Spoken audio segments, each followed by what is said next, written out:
Welcome to Martini Time. So, it's been a dreary day. It's finally getting a little rain. It's a drizzle here in Blackstone. And it's kind of, it's so good to have some rain. But it's kind of, it's a little drizzly inside, that kind of feeling. So I was feeling that way today, just a little cloudy inside, just a little disconnected. So I been reading the Bond of Power. Of course, it's backwards, by Joseph Chilton Pearce, and I came across when he was in this particular book. Pearce is talking about the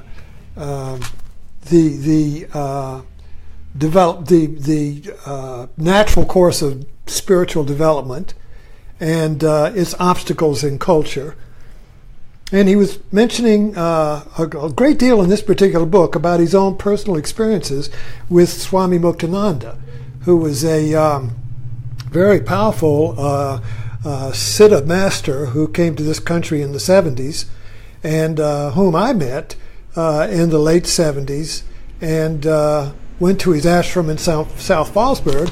And I also went to his ashram in South Miami Beach, where he was kind of like the Jehovah's Witnesses. They will come into town and bring some carpenters and build a church right there. So he took his crew down there, and they turned a hotel on Miami Beach, South Miami, which was a slum then. He turned it into a palace, an interior palace, and it was a walk-in. People came in off the street, and it really rejuvenated the whole beach, and that may have been the turnaround. I don't know. It was a turnaround in my life, though, because I had the most powerful spiritual experience there I've ever had, which was a turning point. And I wanted to read this. There was I won't mention his name, but a pharmacist in Westchester County, New York, was visiting Baba in Miami Beach in February of 1980. It was a dark, rainy day, like today, when after lunch he sat down to meditate using the Hamsa mantra. Suddenly, he felt himself being pulled out of every cell of his body, like an intermeshed Velcro fastener separating from each pore. He gathered speed, popping out of the top of his head, and burst through the window. Outside, he was astonished to see everything was a brilliant light.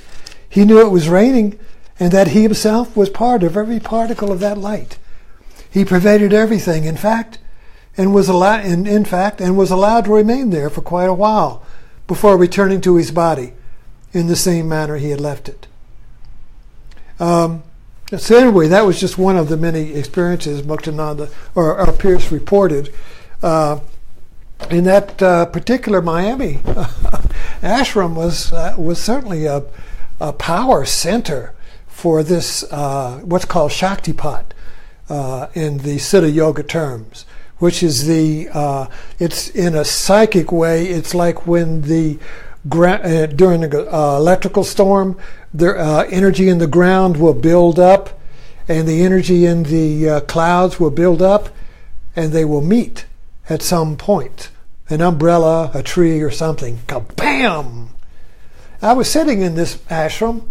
I think it was in the evening, and the practice, the schedule of the ashram was that around 5 o'clock, it was called darshan, and Muktananda would come into this auditorium or hall where everybody would be sitting and chanting, and he would come in and then hold darshan, which would be he would sit in a chair, and people would line up and come down to speak to him or get a blessing or whatever. He'd pat you with these peacock feathers, and he was called the Swami of the Hats because everybody would give him a hat,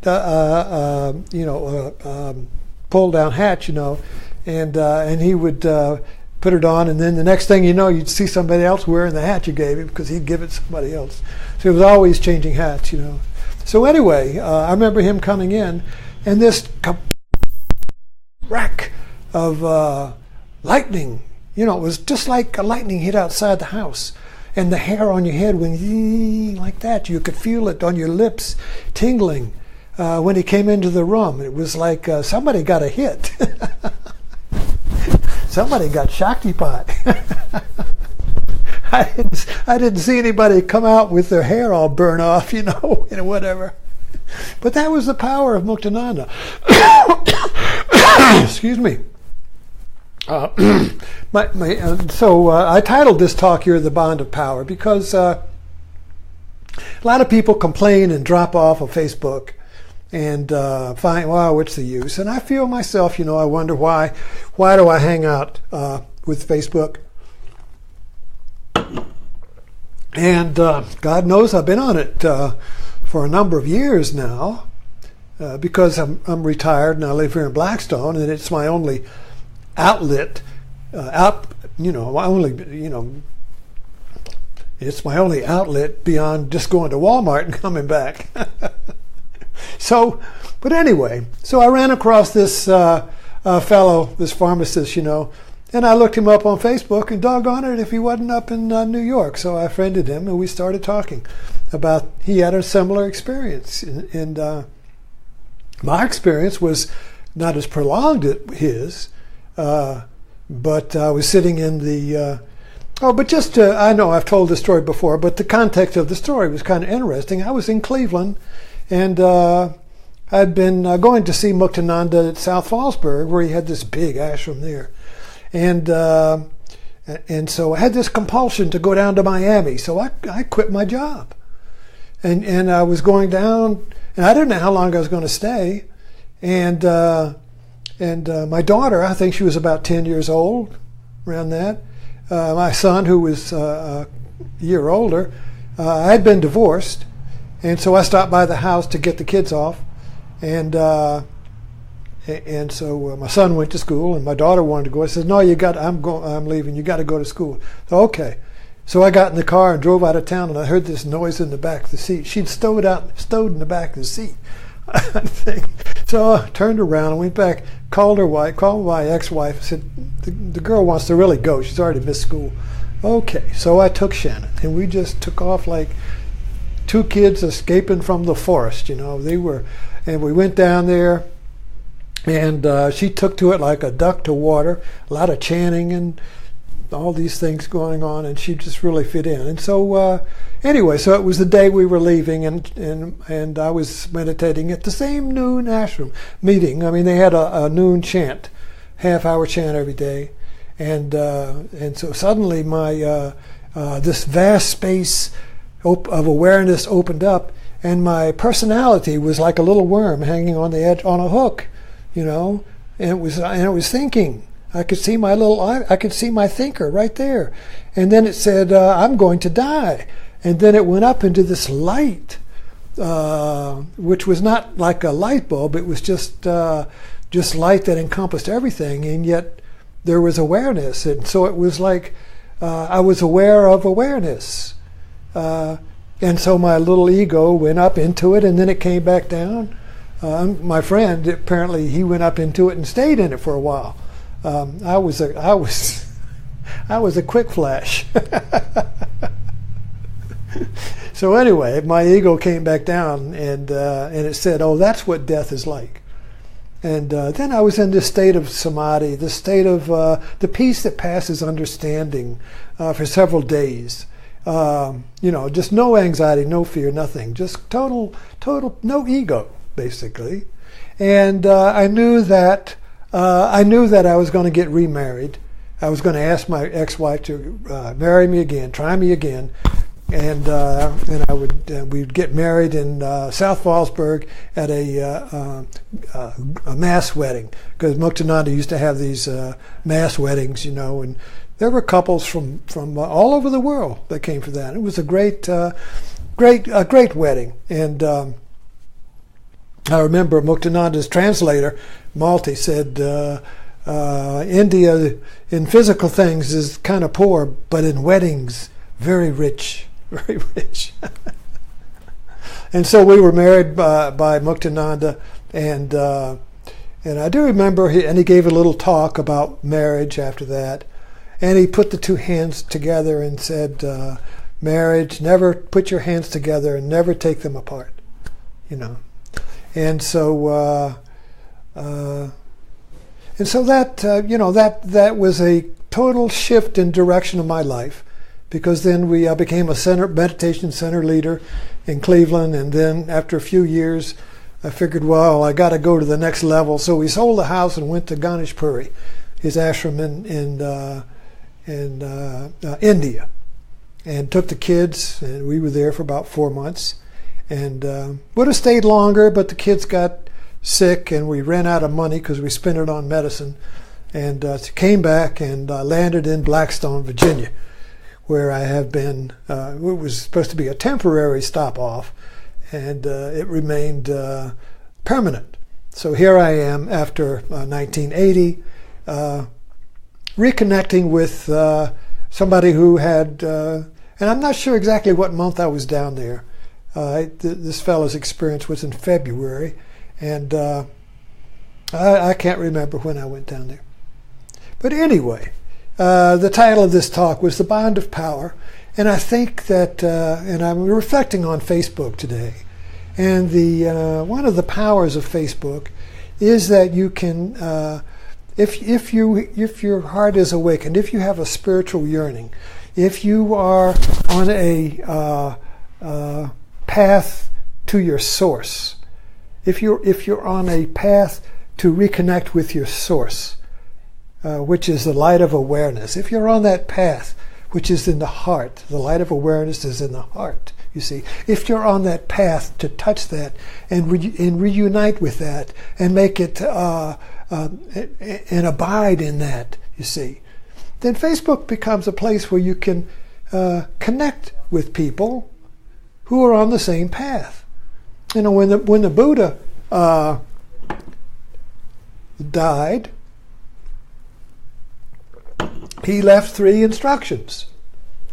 Take refuge in your Buddha nature, which is your heart, your potential for light, and take refuge in the Dharma, which is the teaching that guides you to the light, and take refuge in the Sangha, which is the community of like-minded people who are on this path. And so it's an interesting thing about this path is because there is no physical, it's a pathless path. You see, this is why it's so difficult to find, because it's not laid out. The pathless path, or in Zen, too much martini, in Zen, in Zen, it's called the gateless gate, you know, so it's kind of a paradox. Even Jesus is a path. Jesus is the way. But then the religious path, it lays down the path. It says you got to join the church and obey these rules. Well, the path to the heart doesn't have any rules. It doesn't have any path, because you have to create it. You have to create the path to the heart. You see, so how do you do that? There's no manual. You can't follow anybody because that's their path.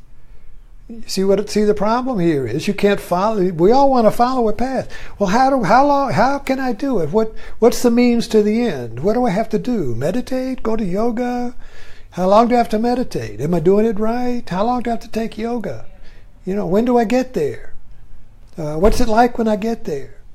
All of these questions, you see, have nothing to do with it, because there is no path. There isn't any path, you see. You have to create it. And so the whole teaching is about you being a creator of the world, not the created. If you're the created, well, then you've got to find a path that's been created. You can get into a religion and follow that path. Or you can get into yoga and follow that path, you see. But the pathless path is not created. It doesn't exist. It doesn't exist. You have to create it. It's like a GPS navigator. You write in where you want to go to the source. I want to go to the light of awareness. I want to go to the heart. Okay, so you type that in. And so then you just start going. If you go wherever you want to go. And wherever you once you're going towards the heart, whatever you do is okay, because the navigator will just keep telling you which way to turn. Turn right, turn left. You might go opposite. And the navigator will not cuss you out and say you're an idiot. The navigator will just say, turn left, turn right, you see. So as far as the GPS navigator is in the heart, as far as the heart concerned, you're always going home. But we don't trust it, you see. We make a mistake, and then we get, oh, I screwed up, and now I'm focused. How do I fix my screw up? So now we focus on the error, you see. And once you focus on the error, once you focus on the sin, once you focus on the fault, and identify with that and try to fix that, you're off track. You have deprogrammed. Now you're going to go in a circle. You see, now you're going to go, in a circle trying to chase down the faults, trying to chase down the errors, you see, and get them out. Get rid of the errors, And that's not the path at all. You just bypass the errors. So if you make an error, you just correct. You just turn right. You see, just like in a GPS navigator. If you got the navigator, you're going this thing, and you turn left instead of right. There's no incrimination here, no fault, no guilt. You just keep turning. You just get realignment with the heart, and you keep going. You just bypass the dysfunction. So basically it's a trust in the heart, I think, that keeps your path going. And it's so easy to lose that trust because the culture we're in does not trust the heart. You see, the culture only trusts, is like a big, the culture is like a circular force of reenacting the same thing over and over and over again. And when we identify with culture, and when we follow the paths of culture, we're not following our own heart, you see. So anyway, the Facebook, I was just,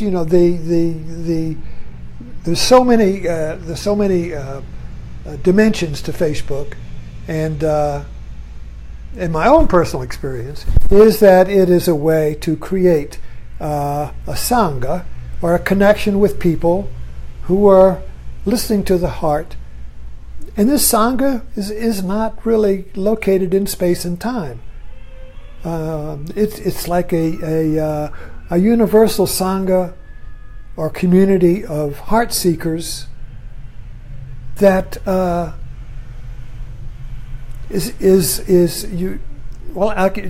not in space time in the sense that it's in a locality. It's opened up a sangha that is interconnected, but without being dependent upon space and time. So it's very interesting how social media offers this potential, but at the same time it offers the enculturation and just roof brain chatter and just a place to vent your anger and have your opinion wars and reinforce the ego and all of that. So basically everything is like that. Everything offers the potential for going downward or upward. Every moment, every event is full of potential. And if you're open to and activating your heart, then you'll use this potential to move you in that direction. If you're not, you'll be going into a circle. You'll be going into a tape loop, you see. Okay. So if you thirst for the river will come. If you don't thirst for the river does not exist. It's not that it won't come, it doesn't exist unless you thirst for it. So if you thirst for the heart will come. If you don't thirst for it, it doesn't exist. It's very simple. Thanks for dropping in.